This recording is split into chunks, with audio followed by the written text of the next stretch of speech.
Hello beautiful strangers, welcome back to channel.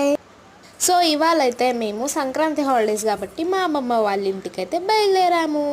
So bus స్టాండ్లోకి వచ్చాము. చూడ్డానికి ఇలా ఉంది కానీ చాలా రష్. ఎట్టకేళ్ళకి బస్సుకి అయితే చిన్నపాటి యుద్ధమే జరిగింది బస్సుల కోసము. సో లాస్ట్కి అయితే ఇంకా 2 సీట్స్ అయితే తీసుకున్నాము, ముందల వెనకాల 3 సీటర్స్ది. సో అలా విండోల నుంచి బయటికి చూస్తుంటే స్నో ఎంత బాగా కనిపించిందో అసలు. కానీ జర్నీలో మాత్రం చాలా బోర్ కొట్టింది. సో అలా మా ఇద్దరు చెల్లెళ్ళతో టైంపాస్ చేసి, కానీ మేము మా ఫ్యామిలీ అందరం బయలుదేరాము అమ్మమ్మ వాళ్ళ ఇంటికి. సో చిన్న చెల్లెలతో కొద్దిసేపు టైంపాస్ చేసినాము సాంగ్స్ పాడుకుంటూ. అలా మళ్ళీ వీడియోస్ చేస్తూ అలా కొంచెం టైంపాస్ చేసినాము. కొద్దిసేపు వీడియోస్ యూట్యూబ్లో షార్ట్స్ చూసినాము, కొద్దిసేపు అంతాక్షరి ఆడుకున్నాము, కొద్దిసేపు సినిమాస్ చూసినాము, చాలా టైంపాస్ చేసినాము.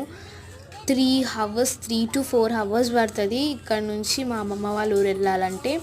ఇప్పుడు ఈ బస్ దిగి మళ్ళీ నెక్స్ట్ ఆటో కూడా ఎక్కాలి, అట్లా చాలా దూరం ఉంటుంది. సో అట్లా టైంపాస్ చేయడానికి కొన్ని బుక్స్ కూడా తెచ్చుకున్నాం చదవడానికి. సో అలా బుక్స్ చదివి టైంపాస్ చేస్తూ ఉన్నాము. వీళ్ళతో చాలా టైంపాస్ చేసినాము. నెక్స్ట్ ఇంకా మాట్లాడుతూ బస్ దిగాము. బస్ దిగంగానే నేను ఆటో మాట్లాడాము. సో ఆటో ఎక్కేసి అలా వెళ్ళిపోతున్నాము ఊరు లోపలికి.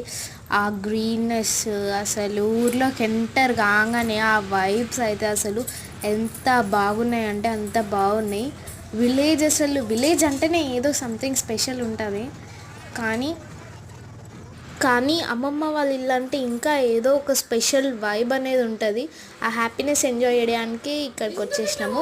కానీ మా అమ్మమ్మ వాళ్ళ ఊర్లో ఒక స్పెషాలిటీ ఉంటుంది. సంక్రాంతికి మీకు కనిపిస్తున్నా కదా, అక్కడ చెట్టు అడ్డం ఉందనమాట.